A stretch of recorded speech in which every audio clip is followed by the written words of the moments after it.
Créer des émotions en vidéo, c'est pas forcément la chose à laquelle on pense directement quand on crée une vidéo, on est plus dans l'aspect technique et dans l'aspect visuel, mais en réalité créer des émotions, c'est ça qui va apporter le plus de valeur dans la vidéo et qui va apporter le plus de messages aussi à la fin pour le spectateur. Je vais donc vous partager un exemple de comment j'ai fait pour créer une émotion en vidéo à travers une sorte de making-of et d'analyse de vidéo, en voyant directement toutes les étapes, donc storytelling, le tournage, l'agencement des plans, la musique, le sound design. Et pour moi cet aspect émotion, ça a vraiment un intérêt énorme en termes de vidéo, donc j'hésite à créer une série où du coup je vous présente un petit peu comme je vais le faire aujourd'hui. Je vous présente une émotion en créant une sorte de petit court-métrage de 1-2 minutes au début de la vidéo, et ensuite je vous explique comment j'ai fait de A à Z pour le créer. Et voilà, étape par étape, émotion par émotion, vidéo par vidéo. Je pense que ça peut être très intéressant. N'hésitez pas à me le dire dans les commentaires. Aujourd'hui, on parle d'angoisse et de tension à travers l'extrait de ma dernière vidéo par rapport à Milford Sound. Donc c'est l'intro de 30 secondes au début que je vais vous présenter. Donc je vous montre d'abord l'extrait et ensuite on décortique tout ça. Let's go!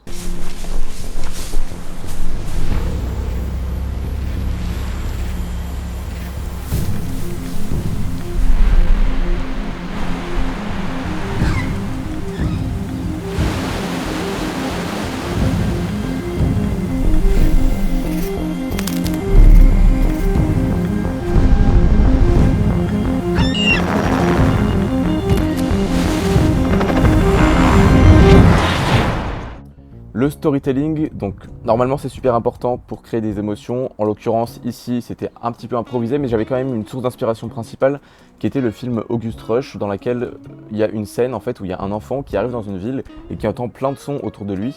Et on revient souvent plusieurs fois sur sa tête et ensuite on entend tous les sons environnants. Et donc c'était un petit peu cette idée déjà d'avoir de la tension qui monte avec l'augmentation de la pression par rapport au son qu'il y a autour du sujet. Donc c'est devenu mon idée principale. Je vais commencer avec le sujet, tourner autour de lui et entendre les sons environnants. On arrive directement au tournage, donc après avoir introduit le sujet en train de courir en arrière et quelques plans drone, on arrive sur le plan principal, donc le plan rotatif qui est vraiment le truc principal de cette introduction. Plan rotatif qui a été réalisé 3 fois exactement de la même manière avec 3 focales différentes, 14 mm, 35 mm et 70 mm. On commence avec le 14 mm donc pour introduire le sujet dans son ensemble plus le sujet avec son environnement pour voir où on est. 35 mm, on se rapproche un petit peu du sujet, donc l'idée c'est de compresser l'arrière-plan un petit peu, ce qui fait que quand on compresse l'arrière-plan est donc plus proche du sujet et ce qui justifie que les sons soient aussi de plus en plus forts parce que l'arrière-plan est plus fort et donc comme les sons viennent de l'arrière-plan, voilà, ça crée quelque chose de logique. 70 mm sur le visage, donc ici l'idée c'est de voir les expressions des émotions sur le visage. En l'occurrence ici j'avais pas forcément donné beaucoup d'indications à la modèle puisque c'était un petit peu improvisé, mais voilà, l'idée c'est à ce moment-là d'avoir vraiment le visage un petit peu perdu. Ensuite en termes de technique, je n'ai pas utilisé de stabilisateur pour avoir cet effet shaky cam.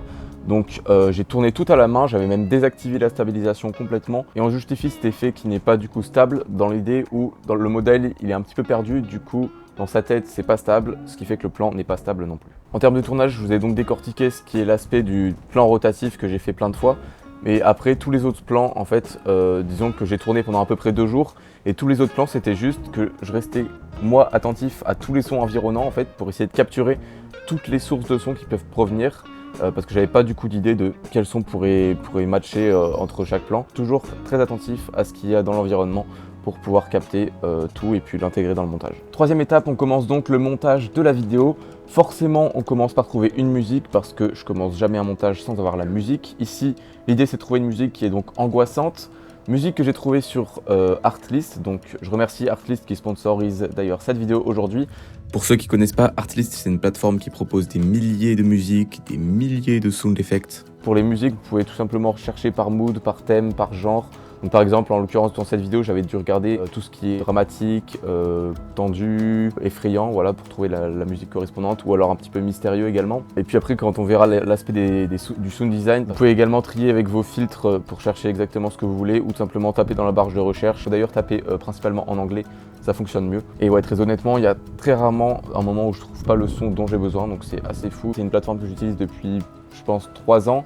J'étais même pas sponsorisé par eux avant et je l'utilisais déjà parce que genre juste, c'est indispensable en tant que vidéaste. Qu'est-ce que tu veux faire genre sans musique et sans sound design? J'ai pas forcément testé les autres plateformes de son pour voir les différences ou autres, parce que juste, moi, ça me correspond, je suis satisfait par la plateforme. Vous avez également tout ce qui est footage, donc pareil, il y a énormément de choses. Il y a pas longtemps, j'ai créé une vidéo complètement avec des footages sur Artlist, Et genre pareil, j'ai trouvé tout ce que j'avais besoin. Il y a également des templates, des plugins, ça dépend après de l'abonnement que vous prenez. Mais voilà, honnêtement, c'est très complet et ça vaut son prix, clairement. Et en parlant de prix, si jamais vous voulez vous inscrire sur Artlist, vous avez mon lien affilié dans la description. N'hésitez pas, il vous offre 2 mois gratuits à votre abonnement. Donc voilà, let's go. Et maintenant, on continue. On pose donc notre musique sur la timeline et on commence naturellement à caler avec le rythme de la musique les différents plans. Comme je l'ai dit sur la partie du storytelling, l'idée donc c'est d'alterner entre les plans rotatifs avec les plans sonores. Donc par exemple pour les 4 premiers plans de rotation, ils durent chacun 2 secondes avec entre ces plans également 2 secondes de son. Donc voilà, on est vraiment sur quelque chose de très synchronisé en termes de timing. Ensuite on a une accélération progressive, donc avec les 2 suivantes rotations, on est sur 1 seconde. Et ensuite les 2 autres rotations encore suivantes, on est sur 0,5 secondes. Donc voilà, on est sur l'idée d'une accélération progressive. Les plans sont de plus en plus courts pour créer la tension. En termes de stabilisation, donc le principe du shaky cam, c'est que ça soit tremblant, mais comme c'était un tout petit peu trop tremblant, je voulais rendre l'effet shaky un peu plus smooth. Donc c'est un peu bizarre à dire, mais voilà, c'est un effet shaky qui est juste agréable à regarder, c'est pas trop le bordel. Et du coup, j'ai juste utilisé la stabilisation des paramètres de DaVinci Resolve. J'ai un petit peu descendu l'intensité pour ne pas avoir la stabilisation complète. Et donc on est sur quelque chose qui reste tremblant, mais qui reste assez propre. C'est un tremblement propre en fait. Le sound design, l'étape la plus intéressante, ou en tout cas la plus importante ici pour rajouter vraiment de la valeur en termes d'émotion ici. Donc premièrement, c'est au niveau de la musique, même si c'est pas forcément le sound design, mais du coup la musique qui est de plus en plus forte. On commence à moins 14 décibels et on augmente progressivement durant 30 secondes jusqu'à 5 décibels. Ensuite, pour décortiquer cette timeline bien chargée, on commence avec les sons d'ambiance du modèle. Donc les sons d'ambiance, c'est par exemple juste les sons classiques en termes de, au départ, elle court, donc on entend les bruits de pas, le bruit du vent, le bruit de, voilà, juste le bruit environnant, potentiellement capté par la caméra, ou si le son est mauvais, bah du coup on rajoute quelques sons. Voilà, son d'ambiance, c'est la base. Ensuite, j'ai rajouté des battements de cœur à chaque plan où on voit la rotation autour du modèle. Battements de cœur de plus en plus forts, qui crée donc la tension et qui va créer aussi une répétition parce que du coup à chaque plan du modèle on a ce battement de cœur. Ensuite on a le plan sonore sans battement de cœur et on revient à chaque fois au battement de cœur au moment où on a le modèle. Ensuite j'ai rajouté un whoosh entre chacun de ces débuts et fins de battement de cœur pour créer une transition fluide au niveau des sons. Et donc je vous montre ce que ça donne avec le whoosh plus le battement de cœur. Donc là on est bon au niveau du sound design pour les plans du modèle au niveau de la rotation. Maintenant sur les plans environnants, rien de spécial, juste j'ai rajouté le son qui correspond au son de la vidéo parce que forcément c'était pas forcément très bien capté au départ. Donc quand il y a l'hélicoptère, quand il y a la rivière, etc. je rajoute un son que j'ai pris sur Artlist. Et l'idée c'est juste voilà, de plus en plus fort également. Donc au début on a des sons qui sont pas forcément très forts et à la fin tac tac tac tac tac ça augmente de plus en plus fort et les sons environnement prennent de plus en plus de place pour vraiment rajouter de l'angoisse et de la pression.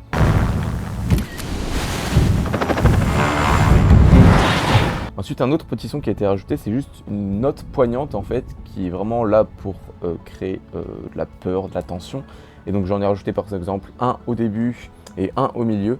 Et voilà, ça permet de rajouter un petit truc en mode, des fois c'est vous pouvez écouter ça dans les films d'horreur, il y a vraiment un petit son qui arrive comme ça là, un petit son poignant qui peut vous donner un petit peu la chair de poule ou qui peut juste vous faire un petit peu stresser sur le moment, quoi.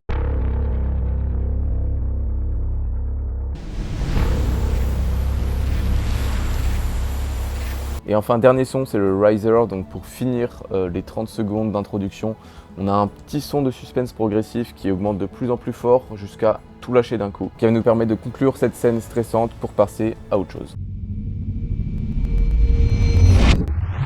En termes d'étalonnage, j'ai pas forcément m'y attarder dessus, il n'y a rien de très spécial, disons que c'est une atmosphère un petit peu sombre, donc on a des couleurs relativement sombres, on n'a d'ailleurs pas beaucoup de couleurs, c'est majoritairement du orange avec le sombre autour. J'ai rajouté pas mal de glow aussi pour avoir un effet un petit peu dreamy, donc un peu de rêve, mais voilà, sinon rien de forcément spécial ici. On a donc fini par décortiquer l'ensemble de cette petite introduction pour créer l'angoisse et la tension. J'espère que ce format vous aura plu. Voilà, n'hésitez vraiment pas à me dire dans les commentaires si ça vous intéresse la série à propos des émotions, parce que franchement, je pense qu'on peut faire un truc très cool et encore plus poussé que cette vidéo. Merci encore à Artlist de sponsoriser cette vidéo. Abonnez-vous, likez si ce n'est pas déjà fait, et on se retrouve bientôt. Ciao!